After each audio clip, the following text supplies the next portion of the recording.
Yo, what's up, everybody? Welcome to episode 9. Today, we sit with Mike Santiago. Mike is a wounded warrior turned athlete and trainer. He works with a nonprofit, Honor Thread, specifically the wing of Team Black Sheep.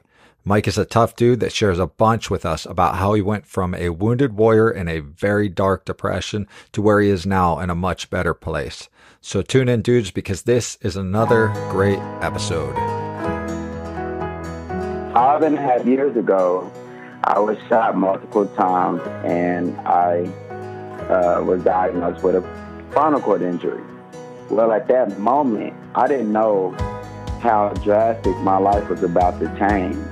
And it didn't change for the worse, but it changed for the better. Actually, I was talking with my palliative care doctor today, and she turned around to me and she looked at me and she was like, do you think that if you keep on doing all these, things that we don't expect you to be able to complete, that you'll eventually beat this?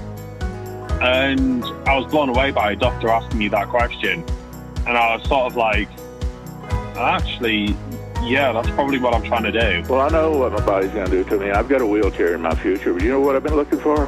What's that? One with off-road wheels. No, nothing will ever take away the pain of my daughter not being here. She will be 18 next month. And it still feels like maybe 5 years ago, 2 years ago that she died. That's my reality. If you could go back to that day, February 18, 1990, and change what happened, my honest answer is I wouldn't change it, because if I didn't get hurt that day, I wouldn't be in front of that school. I wouldn't be in front of the schools in the upcoming weeks, or I wouldn't be talking with you, or I wouldn't be at Children's Hospital on staff there. This was just my journey, and it's given me an opportunity to have a profound impact on a lot of people and inspire and change lives. You can expect life to kick you in the teeth and knock you on the floor, but you always get back up no matter what, and you just keep going. Living Adaptive with Scott Davidson, a podcast about learning to live adaptively. And now, Scott Davidson. So what's going on, everybody? First, a belated thanks to our military veterans for your service. When we recorded this episode, it was Veterans Day weekend, so this is a bit belated, but thanks for your service. And how fitting that we interviewed Mike Santiago. We wanted to sit down with him for a while, and we got the chance. Before I introduce Mike, just some quick notes. Please head over to livingadaptive.com to fill out a short survey about how you adapted to an issue or a struggle, what you did to adapt, what you learned going through the issue or living with the issue, and what this issue taught you about life. We can't interview everybody, people, but we can get your stories out there. And so this is a good way to do it. And plus, a lot of people aren't comfortable going through the interview process, and that's totally understandable. So this is a great way to do it. At some point, I will share some of the survey responses in hopes that these surveys may help others. All surveys are completely anonymous.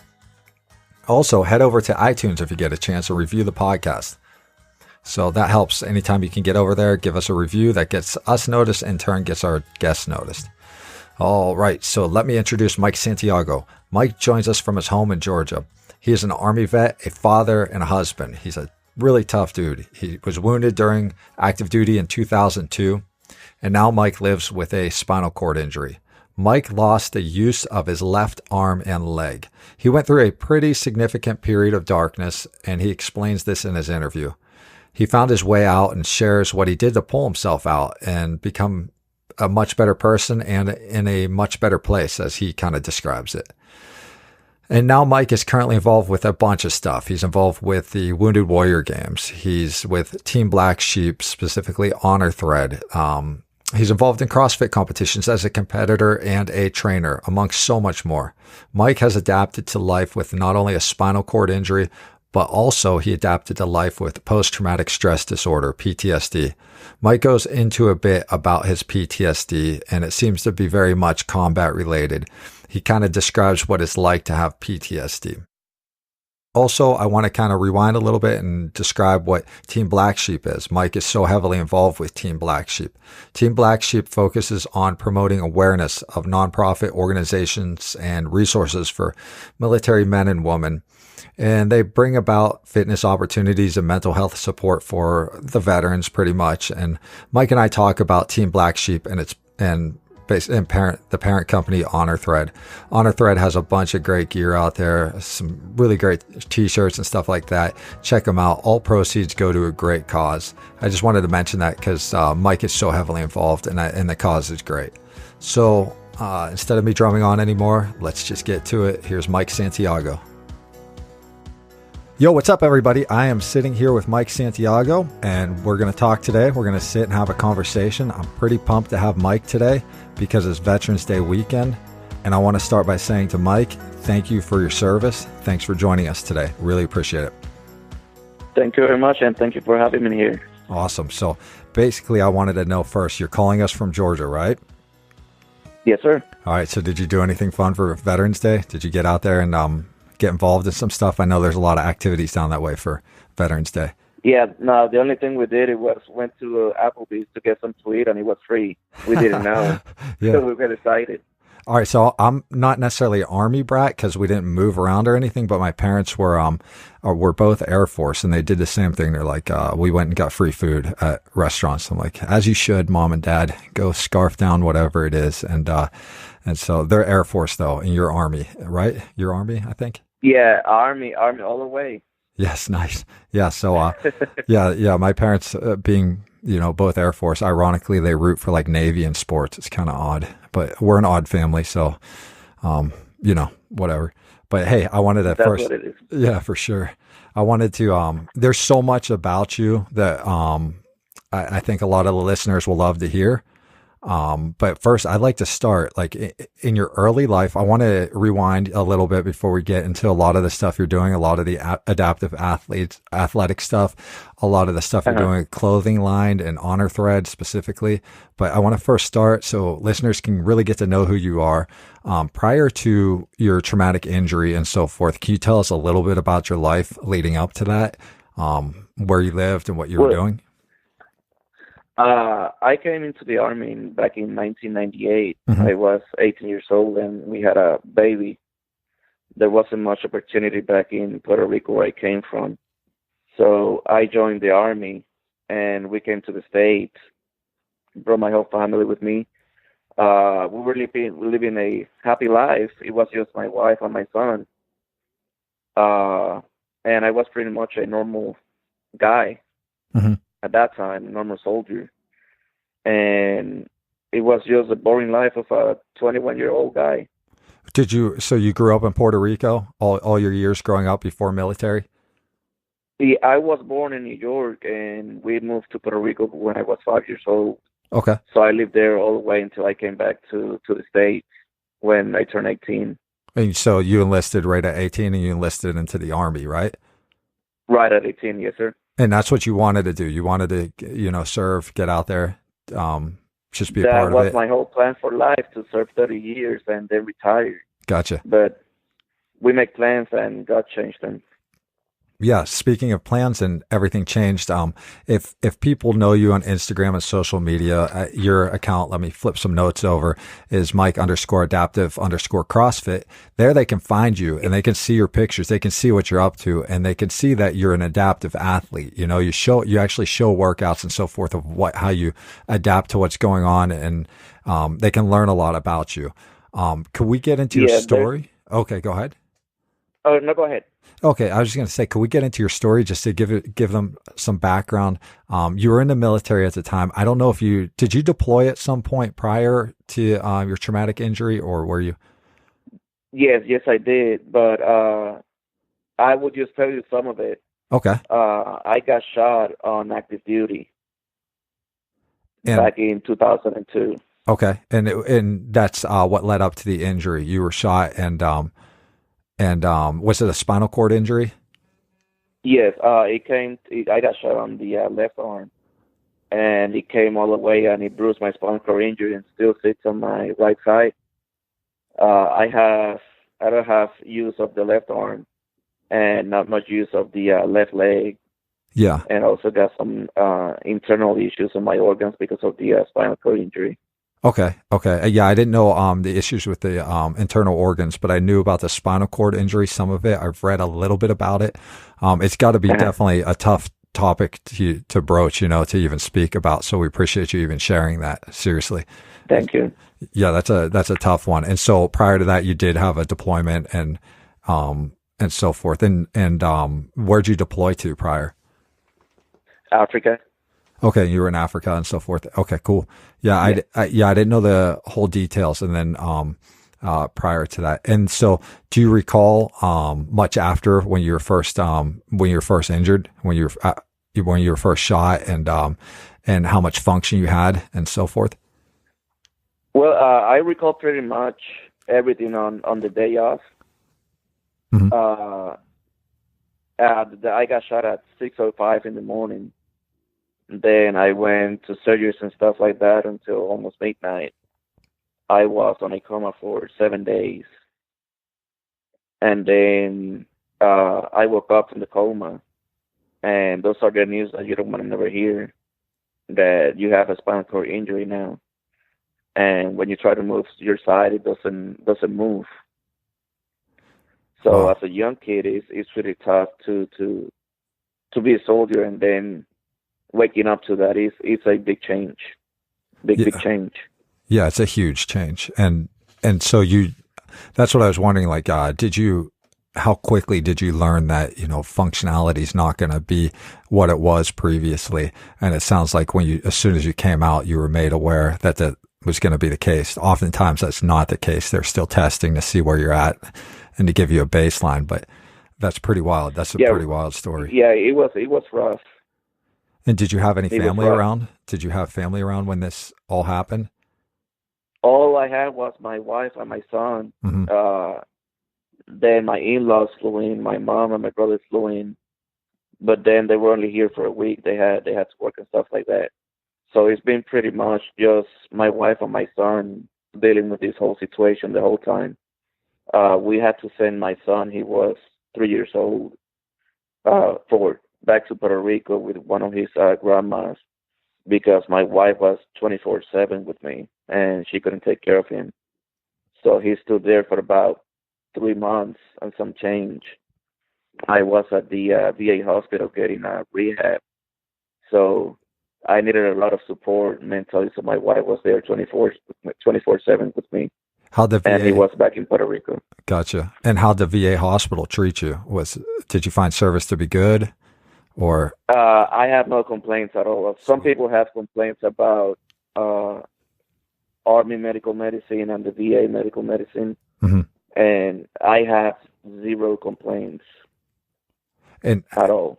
When you were like one of the first questions that pops in my head is, how'd you navigate those first, that first period after this goes down, everything goes down? How'd you navigate, stay strong and stay with it to become where you're at right now, to become who you are right now? Well, you still have to think you have a wife and a son, mm-hmm. that they depend on you. It doesn't matter what, and you don't want to be an obstacle for them. So you try to do whatever you can to keep doing your own stuff, and at the same time trying to watch for them. So we were blessed that we have some good people at the hospital. The hospital is about 3 hours from where we live, and we have really good people that help, especially my wife out, and social workers and the doctors. They were awesome. So we were lucky to have that team, especially, that helped us through those whole 3 months. Yeah, that's that we were in the hospital. Yeah, I always wonder when you're there too, like what lessons did you learn while you were there? You had to help there and so forth, but what lessons could you impart on somebody that, gets the news that we're not going to have the same amount of mobility. We're going to have to adapt to something so damn different, so foreign than what we were. What lessons did you learn during that time period, like that you can impart on others that are going through something similar, where things change so rapidly? There's always somebody that is doing worse than you are. I was on a room with 3 other guys. Right in front of me was a Vietnam vet that had no arms and no legs, and he will feed himself. He will smoke.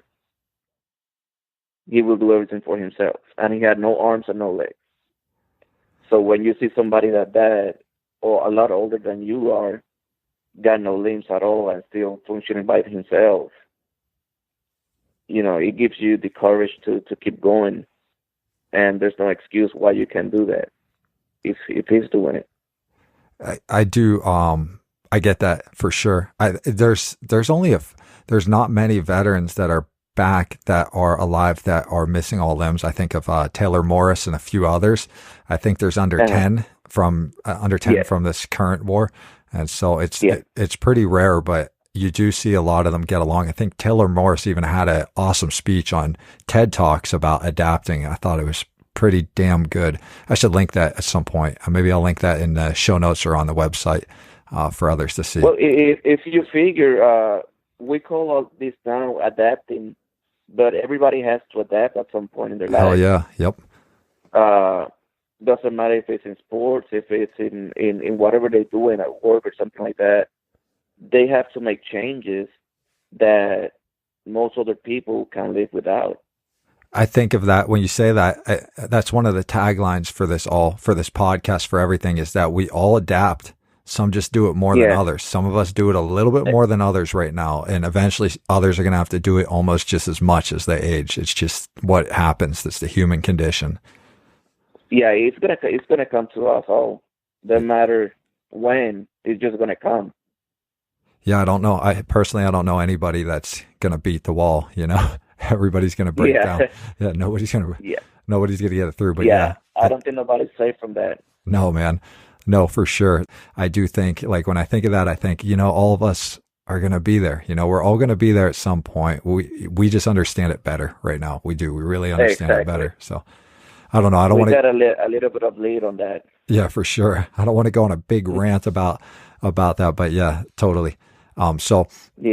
For your injury, so it's totally traumatic, and so we get past that period of your life, where not get past it, but that's a good background on where you're at. And so so when I think of you, I think of you as an adaptive athlete. Right now, that's at least your public personality is you're very involved in adaptive athletics. You're very involved in CrossFit specifically, and you're also involved in a movement called Honor Thread. Can you tell us more about that? Well, we have the movement. Our group is called Team Black Sheep, and it's sponsored by Honor Thread. What we're trying to do, we're trying to bring awareness of adaptive athletes into any sports, because most of the time when you see somebody missing a leg or in a wheelchair or something like that, you think that person is not going to be able to do the same as an able-bodied person. And that's a big mistake. Like we said, with some adaptations, we can do the same work or close to of what able-bodied can do. So with Honor Thread, we're trying to break that barrier into which we don't have to separate adaptive athletes and able-bodied athletes into two different groups. Our main idea on doing this is so we can all have, for example, competitions in a mixed group, not segregated. Yeah. We also try to do seminars where we go to gyms and we try to target especially the coaches, to how to train somebody with disabilities, what questions to ask, what to look for when they're training somebody that is adaptive, and things like that. What's the major roadblocks you find when you're trying to incorporate this? A lot of the roadblock comes on the facilities, on how they set up the equipment, on how they're not thinking about having a disabled person like somebody in a wheelchair into their facilities. So some of these gyms, they just put the machines really close to each other.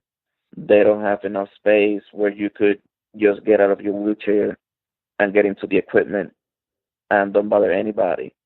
So it's mostly the way they're set up their equipment on the gyms. It's a big issue. Do you find that they embrace the idea of involving more adaptive athletes and incorporating them to be equals in their programs and so forth? Or do you find that it's they're pretty cool with it? No, most gyms, they are afraid of having a lawsuit. So when somebody comes in a wheelchair or missing a limb, the first thing they say, well, you need to get approval from your doctor, written approval. That's so messed up, that's man. already a setback. Yeah, that's already a setback for somebody. I went into 3 different gyms where I was denied the access because I didn't have a paper from the doctor. And that's including on-force tour. Well, I vaguely remember something about that, about how you were denied access and so forth with access to a few of the gyms. I don't know if they were CrossFit gyms or just standard gyms or what, but I sort of vaguely remember the history of that. No, these were standard gyms. That's how I actually found CrossFit. I took my son back there. He was in 9th grade, and he said that he wanted to try CrossFit. So I took him to the free class they had, and I took him again the next day, and I liked it. So the owner, he was a Marine vet, and when the class was done, I spoke to him, and I said, man, I would like to do this. And before you say no or get a medical clearance from your doctor, I'm not going to do that. I want to do this. And he said, yeah, man, come back tomorrow. That's awesome. We'll help you out. And that's how I started CrossFit. Yeah, you're hooked now for sure. We were talking earlier before the interview started. There's like Crossroads Alliance. They're out of Virginia, in the DC metro area. They're super involved. They have a lot of competitions going up there for adaptive and non-adaptive athletes, and they do incorporate them both ways. And I thought I think they're sort of, I guess I could call them pioneers, at least on the big stage. They're pioneers. Yes, they are. Yeah, for sure. And so the owner doesn't know me or anything, but I definitely snuck around his gym a few times. So, so I think there are groups out there, especially CrossFit. CrossFit has been embracing the scene for a long time. It's good to see that. Yeah, it's changing. Like the way they started, I think the owner, he used to be, I know when all this Iraq stuff started, he went to Walter Reed, and he was doing the classes just for vets, CrossFit classes for free. Then he moved all that program to his gym. So you had to be a vet, you had to be missing a limb in order to go to his free classes. And he had like 5 classes a day just for veterans. Yeah, plus his regular classes, and that's how it all started. I knew that he was pulling them from Walter Reed. He had a few instructors going up there at some point, I guess. So yeah, so he was really big on that. And now these people, they have this movement, and it's awesome. Yeah, that was actually my first CrossFit competition, where people came from different parts of the world to compete on that. And it's really big, and it's really interesting to watch it. So with your movement, are you guys finding success? Yeah, right now we went to Salt Lake City 2 months ago to a gym, and we gave the seminar. Now we're going back. The gym and Honor Thread are paying us to go to a CrossFit competition. And me and my buddy, we're going to be the only ones that are disabled. Somehow he's missing a leg. He's got a prosthetic leg. And like I said, my left side doesn't work that well. So we're going to be the only 2 adaptive people in that competition. Do you? What's the name of the gym? Do you know offhand? That one is Barbell, Big Mountain Barbell in Salt Lake City. Nice. Yeah, I'll have to check it out. I travel to Salt Lake a lot. Yeah, so we also went last year to a big competition down in St. Petersburg, Florida, where we spoke to the organizer, and we told him about what we were doing. And he said, yeah, come on in. I was the only adaptive athlete on that competition. Also, another one in Glenville, Florida. It was on a big stadium. I was also the only adaptive person that went to that. I just went maybe a month ago to San Antonio, where they did a competition with adaptive athletes versus able-bodied athletes. and we were representing Team Black Sheep. So we're getting around big time now. We're starting to move more. Yeah, we noticed you. I noticed you pretty quickly. Somebody pointed out Team Black Sheep, I don't know, like a couple months ago, something like that. Uh-huh. So we noticed the movement for sure. And do you guys have a clothing line, or is that the company that sponsors you, Honor Thread, I guess that is? That's the company that sponsors us, and they have made, I think, 2 different shirts for our team right now. And all the proceeds from those shirts go to us. And if there's funds available, they still donating that money to military organizations that deals exactly with just veterans trying to get some form of fitness in their life. We'll link so that. So that money goes to that. Yeah, we'll link that. We'll link the shirts into if we can't get them in the show notes, we'll throw them up on the site and direct people to order them, because it just depends. I'm still perplexed by some of the social media out there, especially Instagram. That thing. Yeah. Yeah, it's in terms of like I hate how you can't link up stuff very easily besides in your profile. So yeah, it's kind of hard. Yeah, it's a bummer for that, but other sites are great for it. So we'll throw it on whatever we got out there. Yeah, I saw the shirts; they're actually pretty sweet. There's good designs for sure. That's out there. They do a pretty good job. Now, here's a question for you. So you're involved in that. How did you go from? Were you always athletic? Is the first question, and then you know what? That's the first question. Were you always an athlete, or were you not so? Well, I used to run a lot. I used to do my regular physical training with my company in the mornings. Mm-hmm. And usually in the afternoons, I used to run about 5 or 6 miles every day. Jesus, that was about the only thing that I used to do. I hate running sometimes, and hearing 5 to 6 every day sounds awfully freaking tough. That would be awful. But once you get used to it, it's not that bad. Yeah, for sure. Yeah, I hated running. In fact, sometimes I'd be in pain when I'd run, and I like drop and tie my shoes 1,000 times, pretend like that was the issue. But you know, it was never the shoelaces. It was either I'm lazy or I'm in pain. You were just taking the break out of it. Yeah, always. They knew what I was doing too. I was always a slacker like that. But yeah. So and then the second question that I have is, how did you go from traumatic injury to being so involved in athletics? Was it first? I mean, you're talking about you're going to other gyms and so forth. Was that an immediate thing you wanted to integrate into your life, even like right out the gate from the traumatic injury, or did you slowly get into it? Well, even though that I was injured, I used to have a recumbent bike in the house. Mm-hmm. And I will try to do that with the one leg. I will try to do some dumbbell work in my right arm. And that was at the beginning. Then I stopped it. There was a period where I got really, really depressed. And I was in a big depression for, I would say, almost 10 years. Mm-hmm. In a really bad spot. And that's when I started to look for the gyms. And then CrossFit happens. Right after that happens, I got hooked really good because I had a place where I could just go and leave my thoughts in there with the workout. Then after that, I got really interested in seeing how adaptive people could get the opportunity to get back into fitness without being denied that privilege or telling them they have to get a clearance from the doctors. After that, that's when I started, and when I got my CrossFit Level 1 certification, and I got really hooked up. Then I went to this gym. That's where I coach now, Strike Hard CrossFit in Hinesville. Mm-hmm.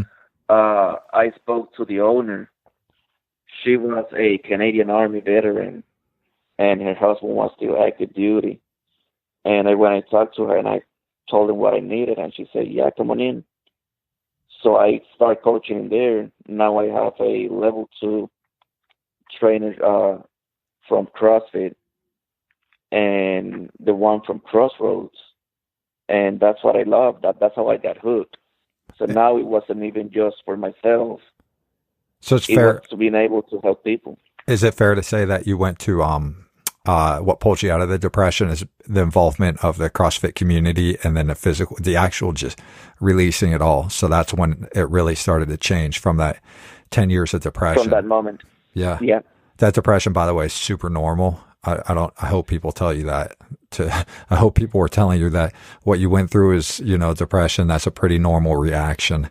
And it's awesome that you have periods where you're out now of having to go through that. Because I've been there, man. It sucks. It freaking sucks so bad. You're right. It sucks. Dude, that sucks so bad. That's a dark place. And yeah. One thing I learned is that those dark places do go away at some point. They do. It's, just because my motto has always been, just because this minute sucks, the next minute doesn't have to suck. Just because this day sucks doesn't mean the next day, and go on and on until this year or next year or whatever, and just keep that mindset. And it works for me. It works. So it works. Back then I didn't know how to manage it well. So I used to take it out on my wife and my son. Mm-hmm. And now that I'm out of it, I understand that it wasn't just hurting me. That depression wasn't just me, it was my whole family. Yeah, that they had to witness it. I was getting dragged into it. Yes, and that was the hardest part. Did you not so much for me.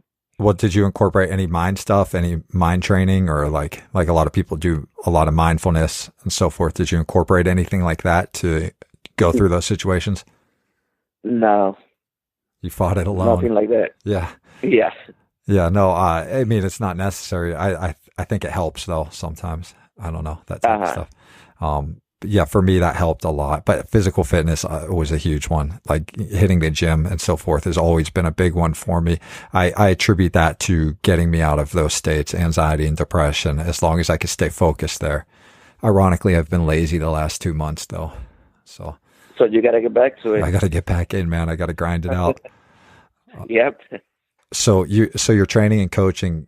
Can they find you? Like, are you setting up YouTube channels or something like that where people can get more in depth with your coaching? Do you do like personal training in that realm too? I don't do personal training. Mm-hmm. I believe that I believe hugely in CrossFit because that's what got me out of the big depression. Mm-hmm. And I believe in that system. I believe that the community workout is really important to have that people help you out and motivate you. That's why I don't like personal training. You don't like that one-on-one. Yeah, I don't like to do that one-on-one because I feel that it would be just me and that person on that moment. So if I cannot influence that person, somebody else can do it, and that's where the community comes in. Gotcha. Now when you talk about CrossFit in the community and that involvement, do you find that you're attracting more adaptive athletes to you right now that aren't just in your general location? Are you finding that you're getting mentions and so forth? People are reaching out to you? All right. Right now we don't have any other adaptive athletes at my gym. Now, the big thing is I have a lot of people that have come to the gym because of somebody told them about me. So now when they come to the gym and they see me, they say, well, this guy's in a wheelchair. How is he going to train me? So after I show them that I can train them, that I can be just as equal as them, they change their minds. So a lot of people, you ask them, have you ever been coached by somebody that cannot demonstrate what you need to see or move like you need to move? And they never have. Now they get their experience, and that's what they take to other people. A lot of the people that have come have been people also that been depressed. And I think that my experience attract that people, because if I could overcome the being depressed for so long and stuff like that, and now I'm doing this, they might be able to do the same. I get that. I think everybody listening gets that. That makes sense for sure. Yeah, for sure. That makes sense. For one of the other questions that popped in my head, and I jotted down in the notes before, while preparing to interview you, is, so you went through all of this and Yeah. all this stuff. What has, like, I always wonder, what has this taught you about life? You know, like if you could break down, what has this, it's a big question. It's a very existential question, but what has this all taught you about life? Okay, life is filled with rough patches. Since we're born until we die, we're going to find those rough spots in life. But anything is possible. If you just set your mind to it, you can do anything. So you might have those moments where you are down now, but you can work yourself out of that situation if you put your mind to it. There's nobody can tell me that I can't do that, because I will do it. If I want to do something, I find a way to do it.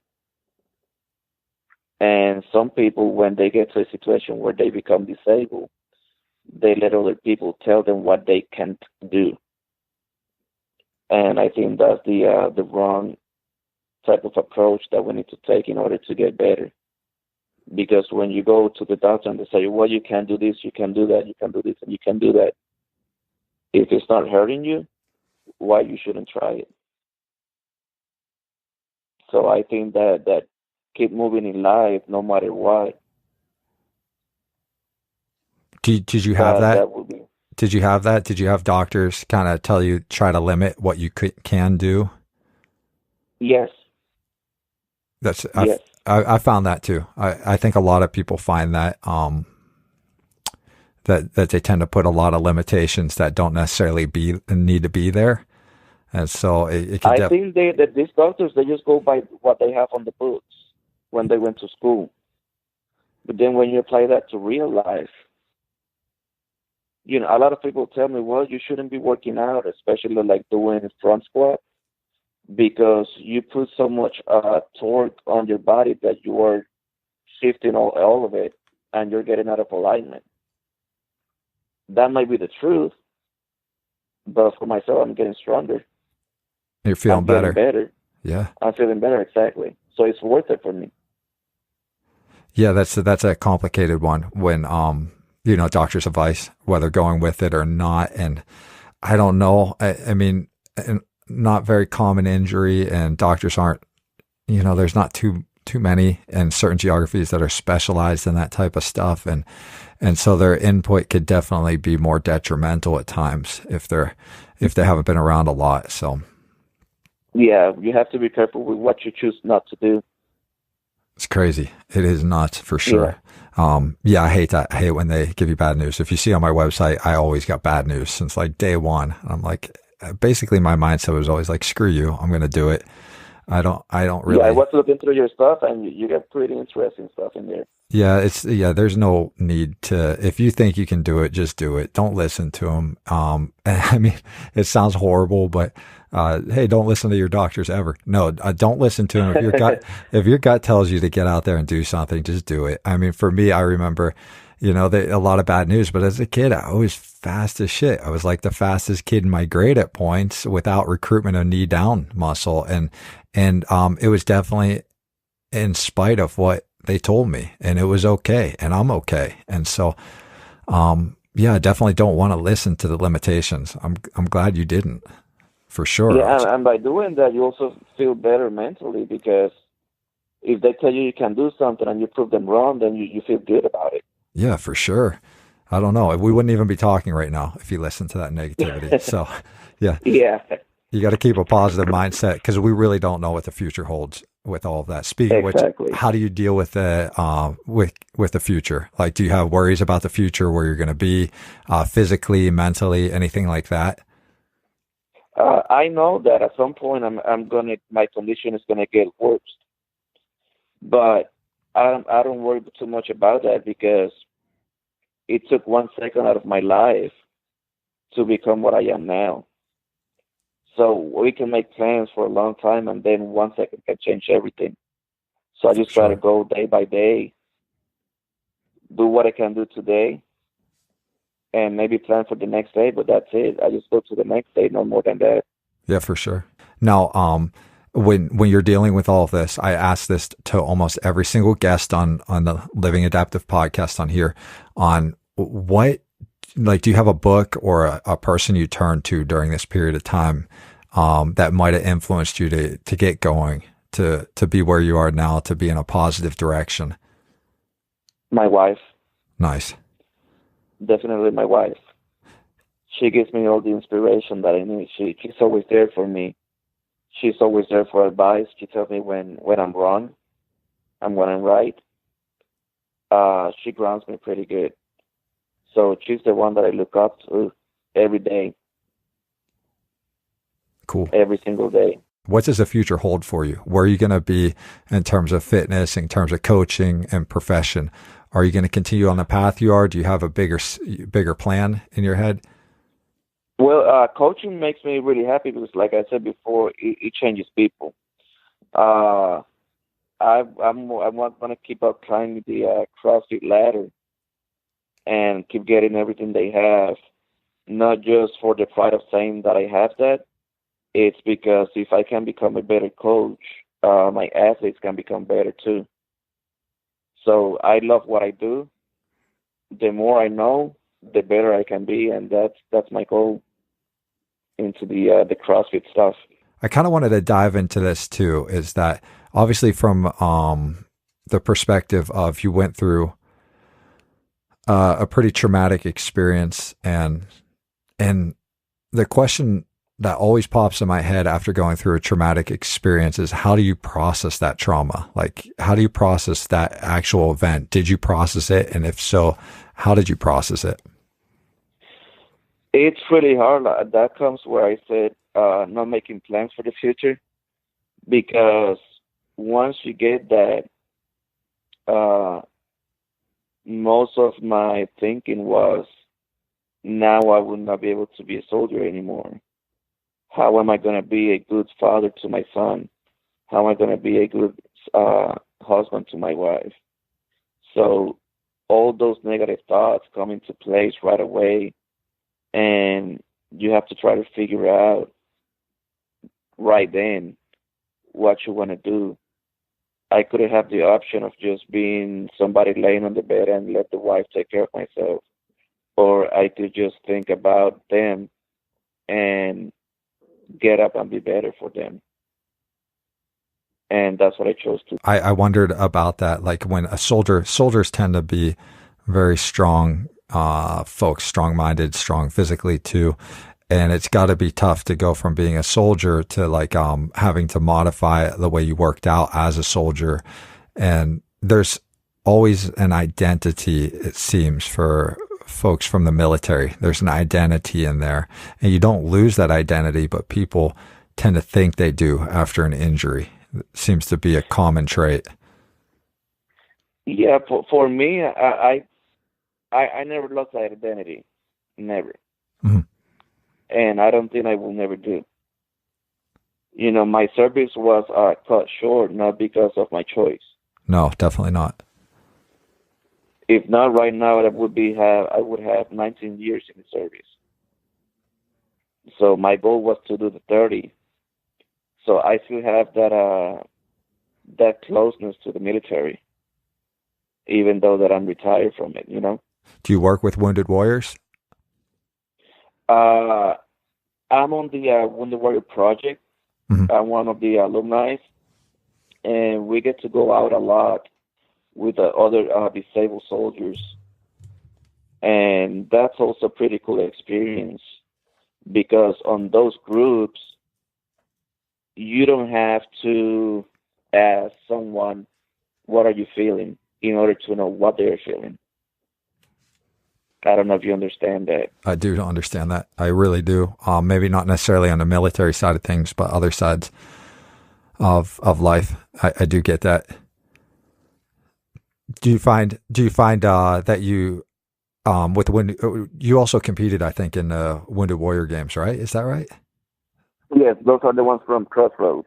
Cool. Yeah, I wasn't sure totally, because you didn't have many posts about that going on, it seemed like, but it does seem familiar that you were involved in that. I found those games to be really helpful in general, you know, to build friendships and so forth, and then get out there and beat each other, you know. Yeah, that's really cool. Yeah, I think that's awesome. Crush each other out there and keep involved. And the cool thing about it is, it's like somebody able-bodied go to a place where everybody's disabled. It's interesting to see how they do stuff. And now the ones that are with disabilities, we go to those competitions still to watch how these people can do this differently. And it's a big eye-opener to see that. We went to this competition, like I said, about 2 months ago in Texas, and the able-bodies, they had to beat the disabled. So on the 3 top females, the ones that won that place on the podium were the disabled ones. So they beat the able-bodied females on that competition. Now, that's awesome to see. I was also wondering, speaking of these games, are there anything that incorporate, like any games or any programs, like in terms of athletics, that incorporates like a lot of soldiers that come back with PTSD? I have a friend that runs an organization. He's retired from the military now because of, I think PTSD is one of the major ones that retired him out. And he has a regular day-to-day job, but he runs an organization. But I don't see much in terms of athletics, like working wounded games. There's not much. Right now, they just open up a new division for people with PTSD. But there's still that stigma out that if you accept that you have PTSD, you're weak. Yeah, it's messed so there's up. A lot of people that they don't take advantage of these programs because they don't want to be out of the closet letting people know that they have PTSD because they feel they're going to be marked for the rest of their life. So it's really hard for programs to reach out with people with PTSD to come out in public and stuff like that. Yeah, so right now, these groups, the ones that are legit, are really helpful because it's not the same thing to go to a psychiatrist or psychology and talk to them versus going to one of these groups where like I said, where that some shit happened to them, and you know how they're feeling without asking. That's I guess PTSD, adapting to life after PTSD, I think can be often more challenging than a life after physical stuff. I kind of think. I think the same. I think it's harder to adapt back from PTSD than having an injury. I think it's way harder. Yeah, the mind stuff's really bad. That's one of the things is I interview a lot of folks going through emotional difficulties, or I talk to them and sit down with them, and to hear those stories are often way worse than the folks that are dealing with, maybe something physical that wasn't as traumatic, something they were born with, whatever it may be. But it's pretty crazy. The PTSD side of stuff is pretty nuts. Yeah, the PTSD, it never goes away. I'm speaking from experience. It just get better, but anything can trigger that bad side again.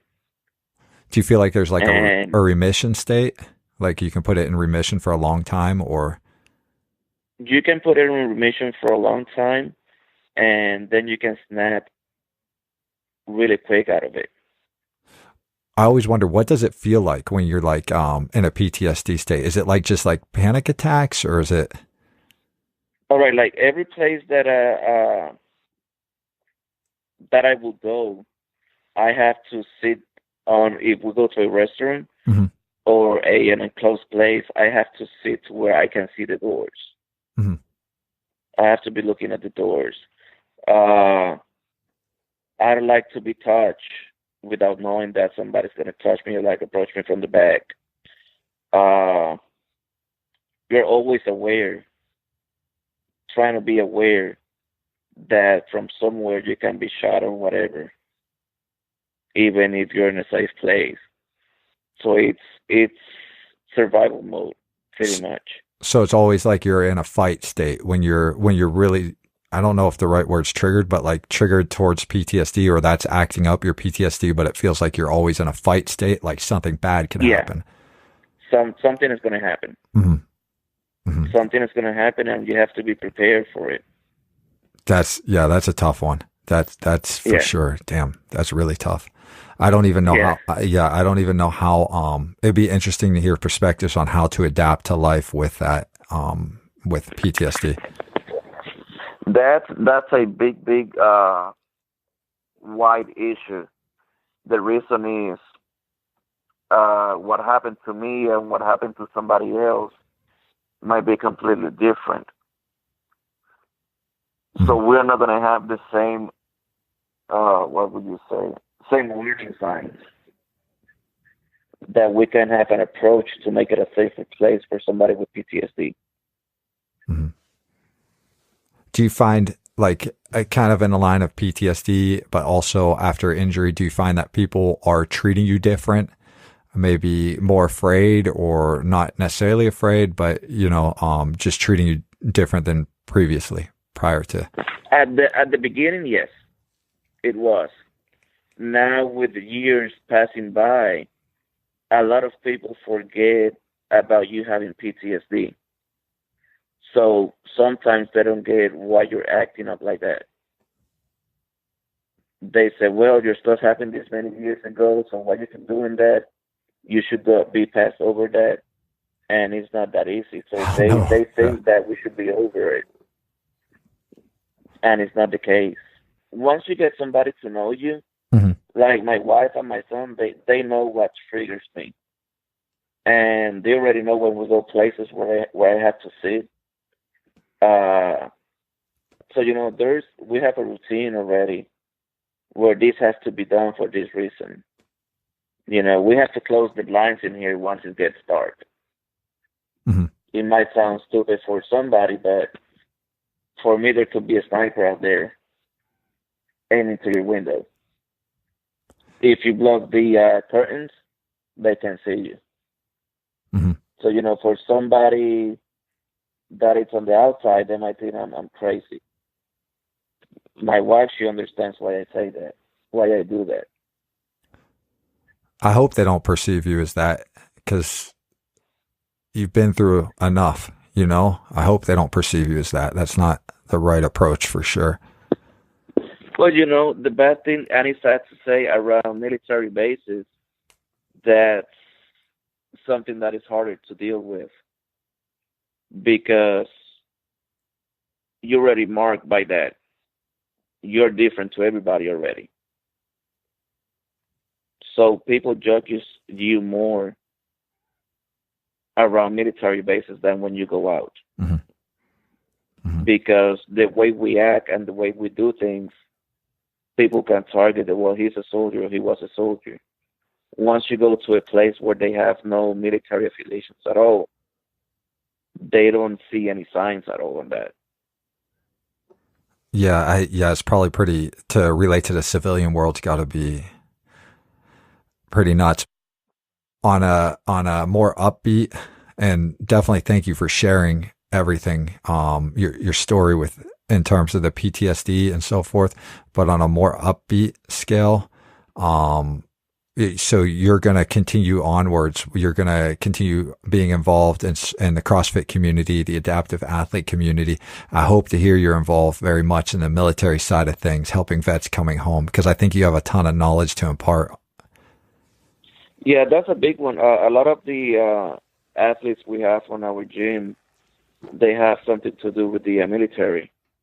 And being prior service, it helps me a lot to help them out. If they are brand new into the service, how to navigate the service, what to do, what not to do, to not get in trouble and stuff like that. So on that part, also people that are being discharged medically, I try to help them out to get their benefits, where to go, how to do it, what to expect, and things like that. So on that side, I'm still pretty close to the disabled community coming out of the service. what do you say, like if they're listening right now, because we do have, listeners from coming back that are disabled, what do you say to them as they're going through the thick of it? As they're going through it, it's sad to say, but get some help out of an organization, out of the service, out of the VA system. Mm-hmm. Because most of the time, the armed forces and the VA, they don't tell you what you're entitled to. They don't guide you through the right channels to get what you should get. And that's where these big organizations come into place, where they take you by the hand and help you out to do all that. And what do you say? So they have to go. Yeah. What do you say about like when they're dealing with their own personal strife, their own, and a lot of times we beat ourselves up. There's not much self-compassion going through this. Like you're talking about that dark depression. Can I be, a good father? Can I do this? Can I do that? What do you say to them? They need to get help. They need to get help without feeling ashamed. Most of them, they feel ashamed of going to the doctor. So they need to stop doing that. They need to reach out to a friend or something like that when they're really feeling down to get that help they need. Most of the time we hear about veterans committing suicide. Yes. Yep. But we never heard about some people trying to give them help to avoid that. And so, can they reach out to you? Can folks? They can reach out to me. Yes, they can get in contact with me, and I would be more than happy to listen to them to try to help them out to get what they deserve and stuff like that. Yeah. Well, I know that they can find you on Instagram. Like we noted, they can find you on Instagram at Mike_adaptive_CrossFit. What other venues can they find you on? I have an email. It's Michael_Santiago mm-hmm. at hotmail.com. I don't have Facebook of myself. I just share one with my wife. Mm-hmm. So I said that's more than hers. But they can send me a message on Instagram or an email, and I will call them if they need help or whatever. It doesn't matter what time it is. Sweet. I will be more than happy. Yeah, I notice you have a big heart, and I think people should realize there is help out there during this time. There's help. There's help. So what's the future hold for you now? Where are you going from here? Right now, we have a son in college. Where at, if you don't mind me asking? What's that? Where yeah. Kennesaw State University. Nice. Up north, Georgia. Mm-hmm. So we're helping get through college, and then just spending the rest of my life with my wife, man, and keep doing the CrossFit stuff. I don't think CrossFit is going to die anytime soon for us. No, I don't think so either. I think it's here to stay. Yeah.